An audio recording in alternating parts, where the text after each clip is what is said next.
Hey planners, welcome back to my channel. If you're new, welcome. My name is Gabby. I am a wedding planner and have been for the last 12 years. I specialize in destination, glamping, festival style weddings. We've worked a little all over the world from South Africa to Scotland and Croatia, but post 2020, we've mostly been here in the US. And I am super passionate about doing weddings, but I'm even more so passionate about helping other wedding planners grow or start their wedding planning business. I think there is room for everybody to be in the wedding planning business if that's what you're passionate about.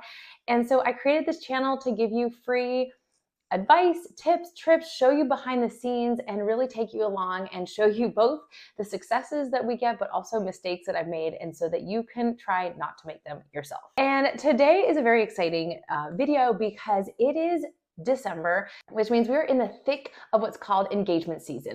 So if you don't know, engagement season is typically from Thanksgiving to Valentine's Day, so November to February. And fun fact, about 40% of all engagements happen during that time. So what does that mean for you as a wedding planner? You should be ready to receive inquiries. You should be having an influx of inquiries in your inbox right now. And if you're not, that's what we're talking about today. We are talking in this video about how to set up your business, get it ready for engagement season. There's still time for you to spruce up your website, your branding, your social media, and make sure that you're ready to receive those inquiries. Without further ado, let's get started.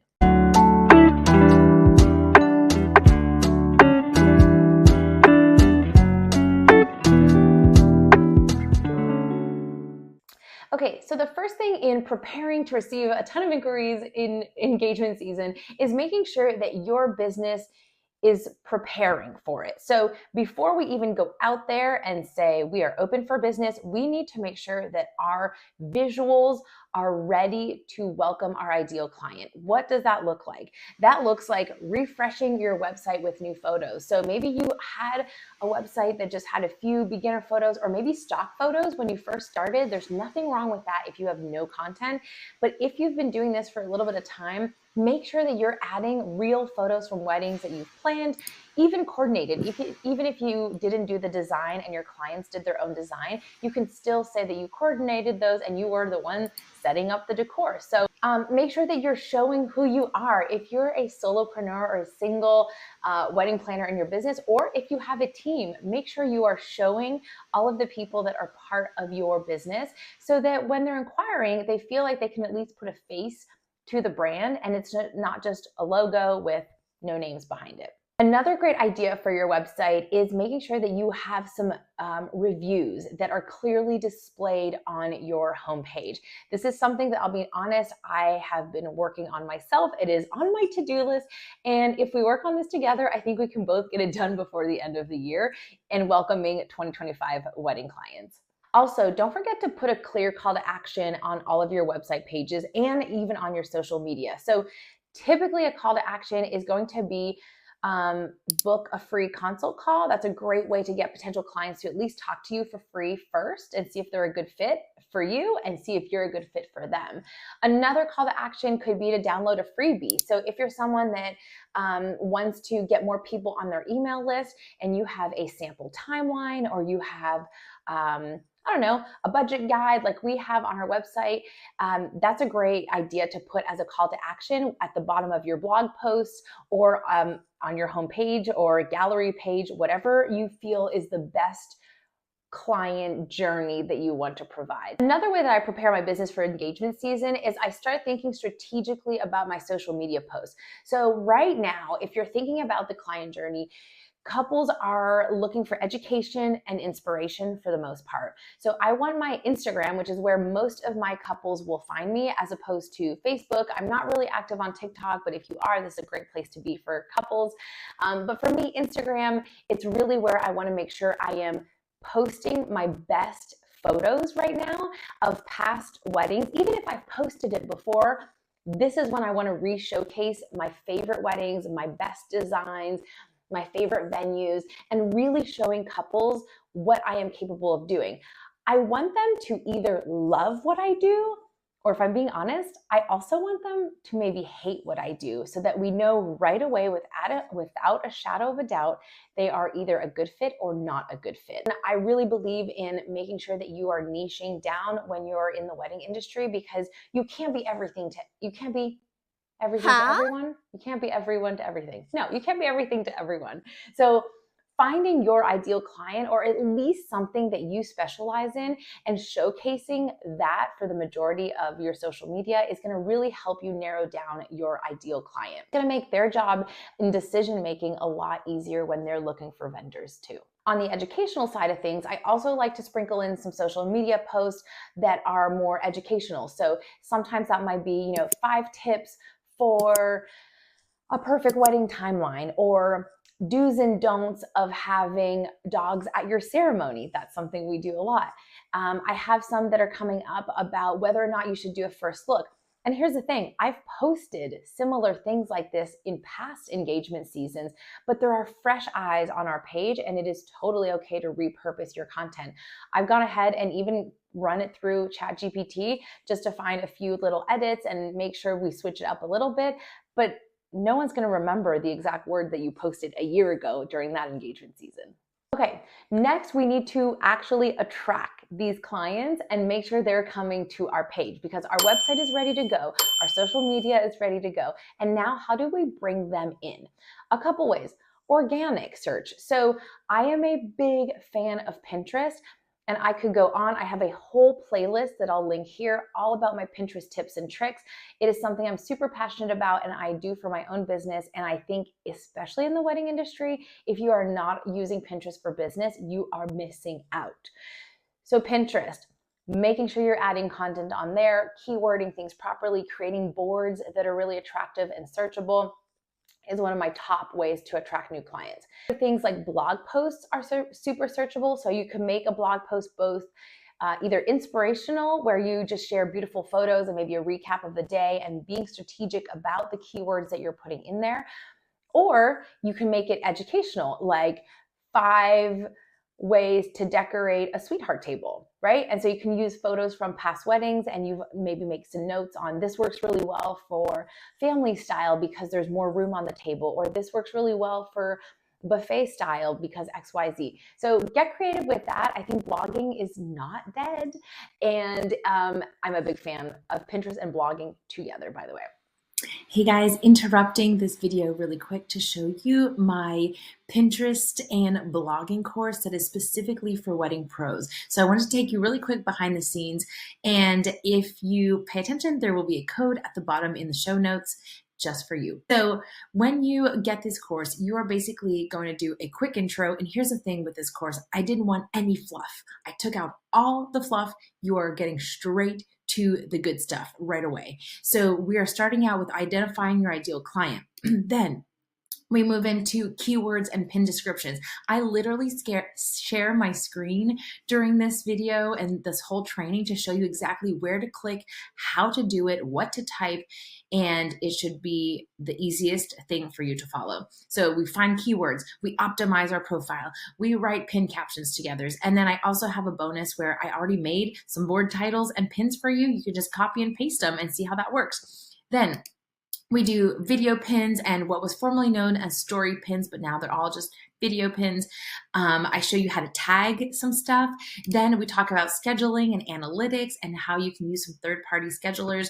And then the good stuff, the really juicy secrets, some best practices, some secrets, how to get conversion from clicks to sales, and a bonus for you all, because I talked about it today in this video, a blogging bonus. So this is really where you're going to be converting your blogging traffic to sales and your Pinterest traffic to the blog. This is all part of one happy family system going on. So if you want more details, click the link in the description. I have a secret code in there for you too. Another way you can get clients to come into your business, and we mentioned this earlier, is downloadable freebies. So whether you have a free checklist, a free timeline, a budget guide, whatever you want that to be, if you're offering them value and you're offering them extra education for free, you now have a chance to get them on your email list and put them into that email sequence. So We have an email sequence. We actually have something like 800 or so people that have gone and downloaded our free budget guide. And from there, it takes them through a series of emails that reinforces our brand and why we might be hopefully the best fit for them or why we're not. And it's up to them to decide. We also are based in multiple markets. So we're in Nashville and Maine primarily, but we also travel a little bit everywhere. So depending on what they click on in the email, it'll trigger a second sequence and it'll appropriately put them in that sequence depending on their preferences. So I know that's a little bit intense, but hey, if you're just starting out and you have some tips and tricks and a freebie that you can give your clients, have them just be collecting their emails, and then you can send out a very authentic email like, hey, happy engagement season. Make sure you're booking your vendors, before Valentine's Day, because that's when everyone else is done booking. So just giving them tips and tricks. If you could do it weekly, awesome. If you can't, no pressure. At least you have their email and you can follow up with them. Another way to attract new clients is to really network strategically. So whether that is a bridal show which I will say personally, I've only done one and it wasn't really worth it for me. The couples that are at bridal shows to me tend to be looking for a deal, which there is no problem with that, but I was offering a bit of a higher level service and it wasn't the right audience for me. So instead, I make sure that I really network strategically with fellow vendors. Believe it or not, venues can be a powerful referral source to wedding planners, and wedding planners can be a powerful referral source to other vendors like photographers, caterers, DJs, you name it.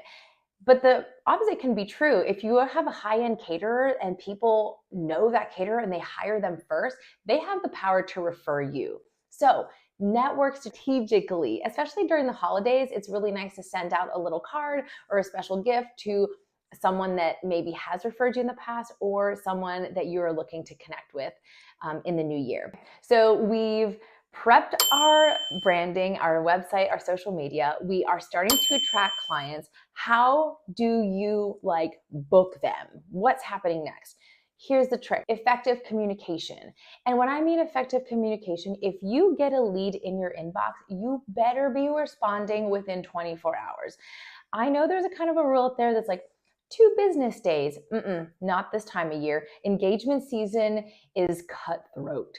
So you want to make sure that you are getting that inquiry, and please don't respond at 10 p.m. at night. You have to have some boundaries.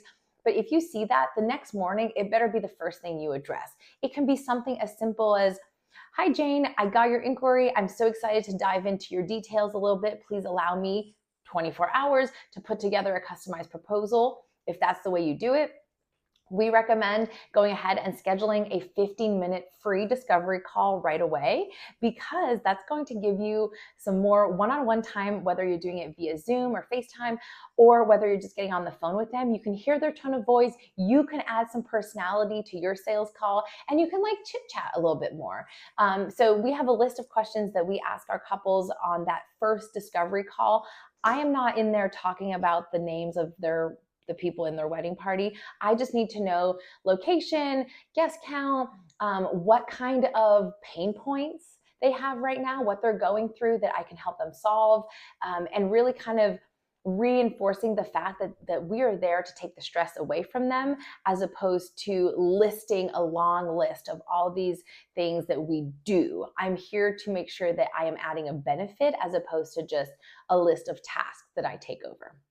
So with that, along with responding within 24 hours, you want to make sure that you are adding value to the conversation in that discovery call. You want to make sure that the couple is feeling understood. So you're repeating their pain points. You're saying, oh, I understand that you aren't sure about how to design in that blank canvas space. Well, guess what? This is something that we're really good at, because we tend to build giant wedding structures in the middle of the desert. And so we're very familiar with building from the ground up.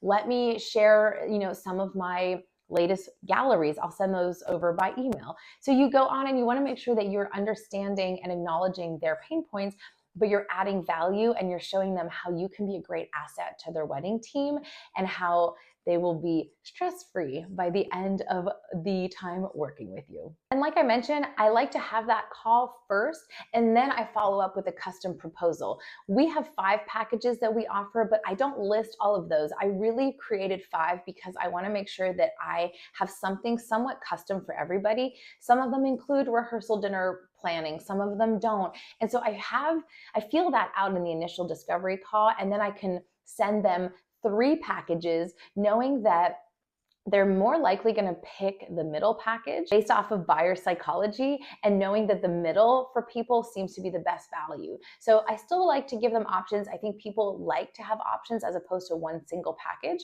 And I send that, and I asked, a response by the end of the week.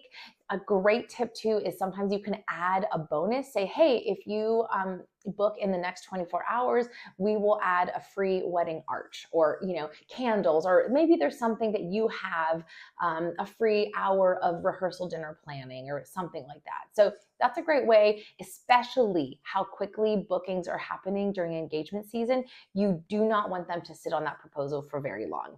I'd love to hear what you guys do for your booking strategies. Like, what are you doing to attract clients during engagement season? What is something that is like getting people to say, take my money every time you send out a proposal? Because that is something I'm always learning. I'm always implementing new strategies, new tips and tricks. But I hope this was helpful. We've talked about preparing your business as a whole, getting it ready, your virtual storefront, if you say, getting it ready for engagement season, making sure that you are showing up online properly, ready to educate, ready to inspire. And then we talked about attracting new clients, how we are creating amazing content, how we are offering extra value, whether it's freebies, downloads, all that good stuff. And then networking strategically with your peers, vendors, like venues that can be huge referrals back to wedding planners. And then last but not least, we are sealing the deal with effective and quick communication, responding within 24 hours. We are showing them that we're listening, and we are repeating their pain points and telling them how we can solve those, as opposed to just listing out a list of things that we do. And then we're ready. We are giving them a deadline for when the proposal needs to be decided on. With that, thank you so much for tuning in. I'd love to hear your feedback on this video, if this was helpful, and how you're doing. How's your year going so far? We're in December, so we've got a few months left of engagement season. I'd love to hear your feedback on that, and I will catch you on the next video. Be sure to like this video and press the subscribe and the little bell button to make sure you know when there are more videos like this coming out.